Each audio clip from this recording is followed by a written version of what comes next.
Kurnool Gangamma custodial death కేసులో కీలక పరిణామం చోటు చేసుకుంది. హైకోర్టు ఆదేశాలతో ప్రత్యక్ష సాక్షి దర్గప్ప స్టేట్మెంట్ ని రికార్డ్ చేశారు. మరి దర్గప్ప స్టేట్మెంట్ లో ఏముంది, కేసులో నెక్స్ట్ ఏంటి అన్నది ఇప్పుడు ఆసక్తికరంగా మారింది. 2024లో తన కుమారుడు వీరేంద్ర అదృశ్యమయ్యాడు అంటూ పోలీసులకి ఫిర్యాదు చేసింది గంగమ్మ. కొడుకు ఆచూకీ కోసం హైకోర్టుకు కూడా వెళ్ళింది. హైకోర్టు ఆదేశాలతో డీజీపీ సిట్ని ఏర్పాటు చేశారు. ఇక విచారణలో అసలు వాస్తవాలు బయటకొచ్చాయి. కొడుకుని ప్రియుడు దర్గప్పతో కలిసి గంగమ్మే చంపేసినట్టు తేలింది.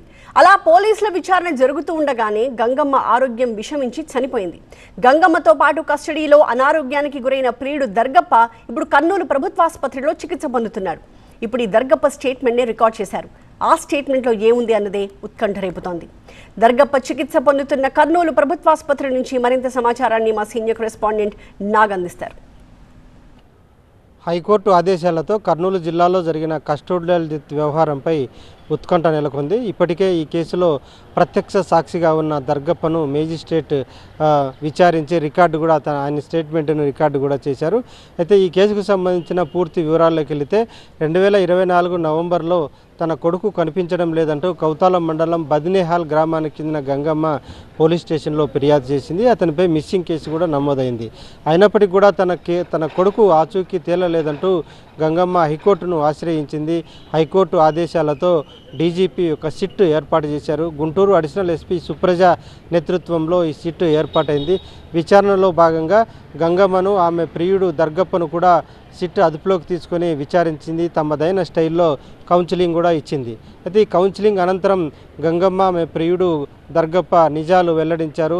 తన కొడుకు వీరేంద్ర హత్యకు గురయ్యాడు, బదినేహాల్ గ్రామ శివార్లలో పాతిపెట్టామని చెప్పి నిజాలు అంగీకరించడంతో వీరేంద్ర మృతదేహాన్ని వెలికితీసి పోస్టుమార్టం కూడా నిర్వహించారు.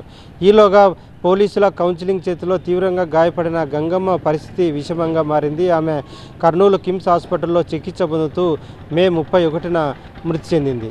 అయితే 1వ తేదీ ఆమెకు ఇదే కర్నూలు ప్రభుత్వ ఆసుపత్రిలో పోస్ట్ మార్టం నిర్వహించారు. అదే రోజు ఆమె అంత్యక్రియలు కూడా పోలీసులే రహస్యంగా నిర్వహించిన పరిస్థితి ఉంది. ఆ తర్వాత గంగమ్మ మృతి చెందిన తర్వాత దర్గప్ప పరిస్థితి కూడా విషమమైంది. ఆయన కూడా ఈ పోలీస్ కౌన్సిలింగ్లో తీవ్రంగా గాయపడ్డారు. అతన్ని కూడా కర్నూలు ప్రభుత్వ ఆసుపత్రికి తరలించారు. ప్రస్తుతం దర్గప్ప ఎక్కడైతే చికిత్స పొందుతున్నాడో కర్నూలు ప్రభుత్వ ఆసుపత్రిలోనే ఈ సదన్లోనే ఆయన చికిత్స పొందుతున్నాడు. అయితే అతను జ్యుడిషియరీ పరిధిలో ఉండడంతో అతన్ని మాట్లాడించే ప్రయత్నం చేయలేకపోతున్నాము. ఇప్పటికే ప్రత్యక్ష సాక్షిగా ఉన్న ఆ దర్గప్ప స్టేట్మెంట్ను మేజిస్ట్రేట్ కూడా విచారించారు. ఈ స్టేట్మెంట్ను మేజిస్ట్రేట్ హైకోర్టు కూడా సమర్పించడం జరిగింది. అయితే ఆ స్టేట్మెంట్ అనంతరం ఎలా ఉండబోతుంది అనే స్టేట్మెంట్లో ఏం చెప్పారు, హైకోర్టు తదుపరి ఎలాంటి ఆదేశాలు ఇస్తుంది అనే దానిపై ఉత్కంఠ నెలకొంది. మరోవైపు ఈ వ్యవహారం అంతా బయటికి రావడం, హైకోర్టు ఆదేశించడంతో సిట్ పోలీసుల్లో కూడా కొంత ఆందోళన ఉన్నట్లు కనిపిస్తోంది. ఇది ఇక్కడి తాజా పరిస్థితి. కెమెరా పర్సన్ లోకేష్తో నాగిరెడ్డి, TV9 కర్నూలు.